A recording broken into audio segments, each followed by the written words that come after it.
Relationship toxic कब होती है?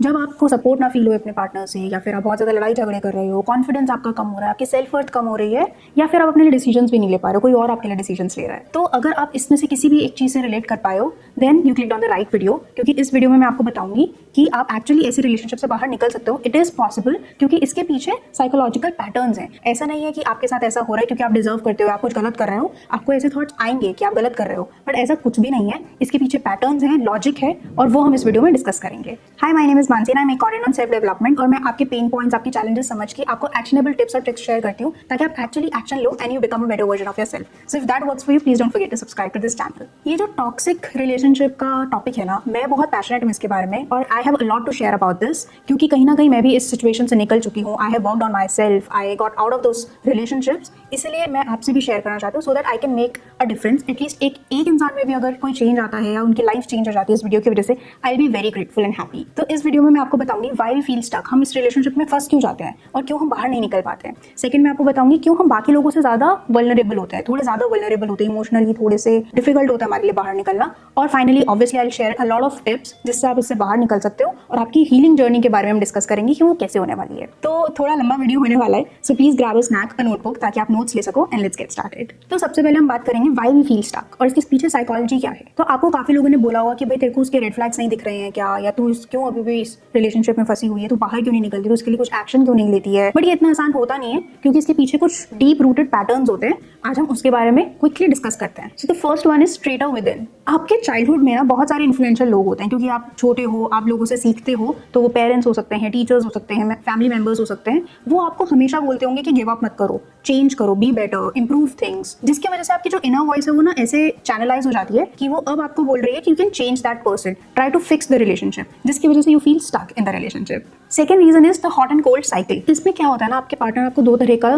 बिहेवियर दिखाते हैं। एक होता है जिसमें वो बहुत रूड है, डिसरिस्पेक्टफुल है, आपको बिल्कुल बात नहीं कर रहे, साइलेंट ट्रीटमेंट दे रहे हैं, आपसे बदतमीजी से बात कर रहे हैं, लड़ाई झगड़ा कर रहे हैं, बिल्कुल भी अच्छे से ट्रीट नहीं कर रहे हैं आपको, जिसकी वजह से आप बहुत सैड फील करते हो। दूसरा है जो इसका एकदम ऑपोजिट है, जिसमें वो आपको बहुत ज्यादा पैम्पर कर रहे हैं, आपके लिए गिफ्ट्स लेकर आ रहे हैं, आपके लिए बहुत लविंग है, बड़े बड़े लेटर्स लिख रहे हैं, पैम्पर कर रहे हैं, यहाँ वहाँ लेके जा रहे हैं, जिसकी वजह से आप बहुत खुश हो जाते हो, और आपको लगता है कि ये भी एक साइड है उनका जो आ सकता है, वो जो ज्यादा फ्रीक्वेंटली आ सकता है। इसलिए आप बहुत पेशेंटली ट्राई करते हो कि ये वाली जो साइड है वो ज्यादा दिखने लग जाए, क्योंकि वो प्यार करते हैं और वो आपको थोड़ा सा मैनिपुलेट कर लेते हैं कि हाँ उनकी एक अच्छी साइड भी है, वो है आपके लिए सीरियस, जिससे आप थोड़ा होपफुल हो जाते हो और आप रहते हो उस रिलेशनशिप में। Third reason is hope for change, जो पहले वाले से ही कनेक्टेड है, कि जब आपको उनकी जो पॉजिटिव साइड है ना, लविंग और केयरिंग साइड जो दिख जाती है, तब आपको लगता है कि शायद ये चेंज हो जाएंगे, केपेबल है चेंज के लिए, और मे बी ये ज्यादा फ्रीक्वेंटली दिखेगा। तो वो एक होप जो होती है ना, उसकी वजह से आप सैक्रिफाइसेस करने लग जाते हो, बहुत ज्यादा लविंग और पेशेंट हो जाते हो कि भाई मैं अगर ये चेंजेस करूंगा, मे बी ये वाली साइड ज्यादा दिखेगी। तो है, क्योंकि आपके अंदर बहुत ज्यादा स्ट्रॉन्ग फीलिंग्स हैं और उनकी वो कभी कभी बहुत अच्छी दिख जाती है, तो आपको लगता है वो वाला भी फ्रीक्वेंटली आ सकता है, उसको थोड़ा टाइम दो, रिलेशनशिप को थोड़ा टाइम दो।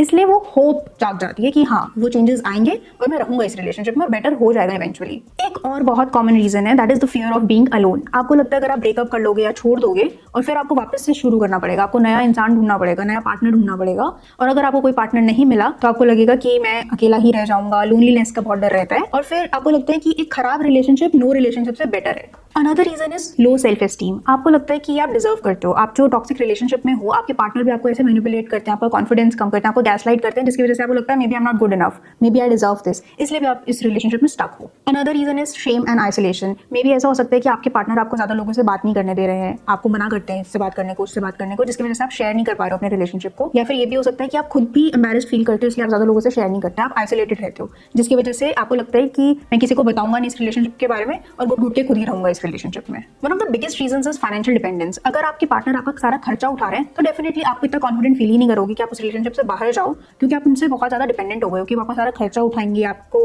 रहने को मिल रहा है उनकी वजह से, तो आप बाहर जाने में and starting over feels very difficult, so you are stuck in that relationship. Another very common reason is cultural and societal pressure. आपको चार लोगों का डर रहता है, आपको मे बी फैमिली सपोर्ट नहीं करेगी, या फिर लोग बोलेंगे आप छोड़ के मत जाओ, बहुत ज्यादा टाइम इन्वेस्टेड है, तो आप उस डर से भी इस रिलेशनशिप में घुट के रहने लग जाते हो। अब हमें ये तो समझ आ गया कि क्या क्या डिफरेंट रीजंस होते हैं जिसकी वजह से हम एक टॉक्सिक रिलेशनशिप में फंस जाते हैं, बट इसका डीप कॉज क्या है, क्यों हमारा पार्टनर ऐसे बिहेव कर रहा है, क्यों हम ऐसे बिहेव कर रहे हैं, इसके लिए बहुत इंपॉर्टेंट है समझना अटैचमेंट स्टाइल्स। अब इस टॉपिक को मैं थोड़ा सर्फेस लेवल आपको समझाऊंगी, बहुत ज्यादा डिटेल्ड करा अगर मैं तो बहुत ही लंबी वीडियो हो जाएगी, बट मैं आपको रिसोर्सेज जरूर दे दूंगी जिसके बारे में आप और ज्यादा पढ़ सकते हो, और आपको एक क्विज का लिंक दूंगी जो आप क्विज में कुछ क्वेश्चंस आंसर करके आप अपना अटैचमेंट स्टाइल समझ सकते हो। तो बहुत इंपॉर्टेंट है कि आप अपना अटैचमेंट स्टाइल समझो। तो अटैचमेंट स्टाइल्स चार तरह के होते हैं, secure, anxious, avoidant and disorganised. एक सिक्योर अटैचमेंट स्टाइल में आप बहुत ज़्यादा सेफ फील करते हो, आप ओपनली कम्युनिकेट कर पाते हो जो आपको चाहिए, आप बाउंड्री सेट करके रखते हो, आप बहुत कॉन्फिडेंट फील करते हो, आपको बार बार एश्योरेंस नहीं चाहिए होता है, आप अपनी सेल्फ वर्थ जानते हो। एक एंशियस अटैचमेंट स्टाइल में आपको एक क्लोजनेस चाहिए होती है, आप थोड़ा अटैच ज़्यादा फील करते हो, आपको बार बार एक एश्योरेंस चाहिए होता है, आपको रिजेक्शन से डर लगता है, आपको लगता है आप उसको खो दोगे तो क्या होगा, आप अकेलेपन से डरते हो, इसलिए आप एक क्रेव करते हो कि आप बार बार क्लिंग करते हो, आप बार बार क्लोज रहते हो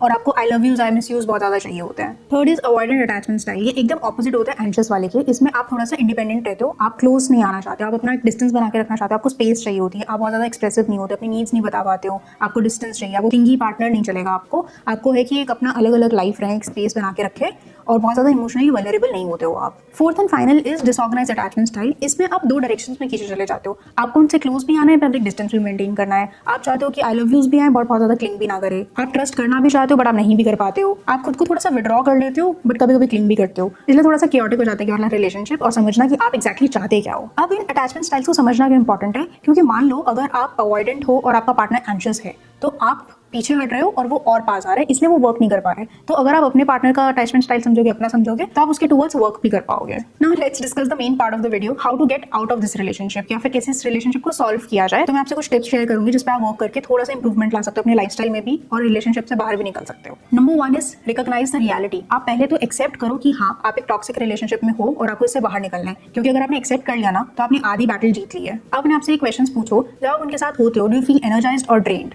do you actually want to spend time with them या do you feel sorry for them? अगर आपको लगता है कि आप बहुत ज़्यादा ड्रेन फील कर रहे हो या आप ऑब्लिगेटेड हो उनके साथ टाइम स्पेंड करने के लिए, या उनकी लाइफ में जो भी प्रॉब्लम है उसके पीछे आप हो रीजन, इसलिए आप सॉरी फील करते हो, then you are definitely in a toxic relationship और आप उसको एक्सेप्ट करो और उससे बाहर आने के लिए अपनी हीलिंग जर्नी स्टार्ट कर दो। Number 2, understand that it's not your fault that you are stuck. आप खुद को ब्लेम करना बंद करो, आपकी गलती थोड़ी ना, आप ये डिजर्व नहीं करते हो, so you are not stupid. So आप इसके ऊपर एक्शन लो, आप इस पर काम करो, अपने अटैचमेंट स्टाइल समझो, अपने पार्टनर के अटैचमेंट स्टाइल समझो, ये टिप्स को फॉलो करो। हो सकता है अगर पॉसिबल है तो आप कोई प्रोफेशनल हेल्प भी सीख करो, आप थेरेपिस्ट के पास जाओ, डिस्क्रिप्शन लिंक में रिसोर्सेज डाल दूंगी जिससे आप हेल्प ले सकते हो। ट्राई करो, अगर छुप छुप के भी मिलना पड़े बट आप मिलो एक एक्सपर्ट से। अगर आपका प्लान है उनको छोड़ने का, then number 3, build a support system. अगर आप उनको छोड़ने का प्लान कर रहे हो अपने पार्टनर को, तो जरूरी है कि आप पहले से ही एक सपोर्ट सिस्टम बना के रखो जिसको आप ट्रस्ट करते हो। कोई एक इंसान भी हो सकता है, मे बी फैमिली का, फ्रेंड्स का, उसको आप पूरी स्टोरी बताओ अपने रिलेशनशिप के बारे में। और अगर पॉसिबल है तो आप उनसे एक प्रैक्टिकल हेल्प भी लो कि आपको फाइनेंशियल हेल्प चाहिए, आपको चाइल्ड केयर सपोर्ट चाहिए, अगर आपको लीगल एडवाइस चाहिए, आप उनसे मांगो, उनसे डिस्कस करो एंड मेक श्योर आपके साथ कोई हो जो अगर आप छोड़ के जाओ और कोई भी प्रॉब्लम्स आती हैं तो आपको हेल्प करे।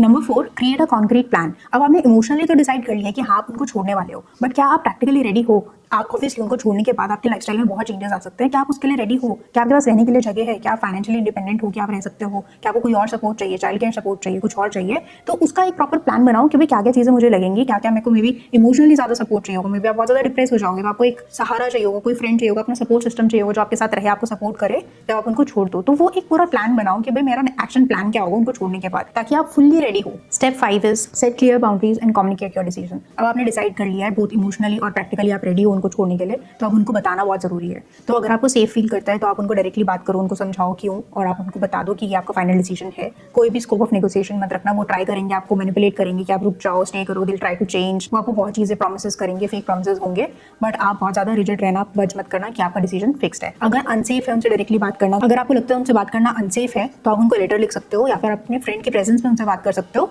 बट ये कम्युनिकेट करना बहुत इंपॉर्टेंट है। स्टेप नंबर 6 है प्रैक्टिस नो कॉन्टैक्ट रूल। अगर पॉसिबल है तो एकदम कॉन्टैक्ट खत्म कर दो, आप उनको हर जगह से ब्लॉक कर दो, कोई भी कॉन्टैक्ट मत रखो। वो हो सकता है आपको मैसेजेस करें महीनों बाद, जब आप एकदम हीलिंग जर्नी के आगे पहुंच चुके हो, प्रोग्रेस कर चुके हो, वो आपको बोल सकता है मिस यू, वो बोल सकते हैं आई हैव चेंज, जिसकी वजह से ना एकदम कचरा हो जाता है आपकी प्रोग्रेस का। तो इंपॉर्टेंट है कि आप वो एक कॉन्टैक्ट का जरिया ही मत रखो, एकदम खत्म कर दो, उनसे बात ही बंद कर दो। Number 7, rebuild your sense of self. अब आप इतने ज़्यादा इन्वेस्टेड थे रिलेशनशिप में, कहीं ना कहीं आप खुद को खो चुके हो, तो टाइम है कि अपने आप को रीडिस्कवर करो। अब आपके पास टाइम है क्योंकि आप ब्रेकअप कर चुके हो, आप रिलेशनशिप को खत्म कर चुके हो, तो आपके पास खुद के लिए बहुत ज़्यादा टाइम है। तो समझो कि आपको क्या पसंद है, क्या आपको ट्रैवल करना पसंद है, कोई हॉबीज़ है, आप इस रिलेशनशिप से पहले क्या करते थे। मैं स्क्रीन पे कुछ क्वेश्चंस डाल रहा हूँ, आप उसको आंसर करो। So what did you love before this relationship? What hobbies made you feel alive? What are the values and your dreams, your quirks? What would your best friend say about you? तो इन सब चीज़ों से reconnect करना बहुत important है। आप समझो कि आपको क्या चाहिए, अब आप क्या कर सकते हो अपने लिए, अपनी लर्निंग के लिए, अपनी डेवलपमेंट के लिए, और आप उसका प्लान बनाओ। Number 8 and final point is rebuild your self worth. अब आप इस रिलेशनशिप में बहुत कुछ झेल कर आए हो, लो आपको बहुत ज़्यादा मैनिपुलेट किया गया था, आपका कॉन्फिडेंस कम किया गया था,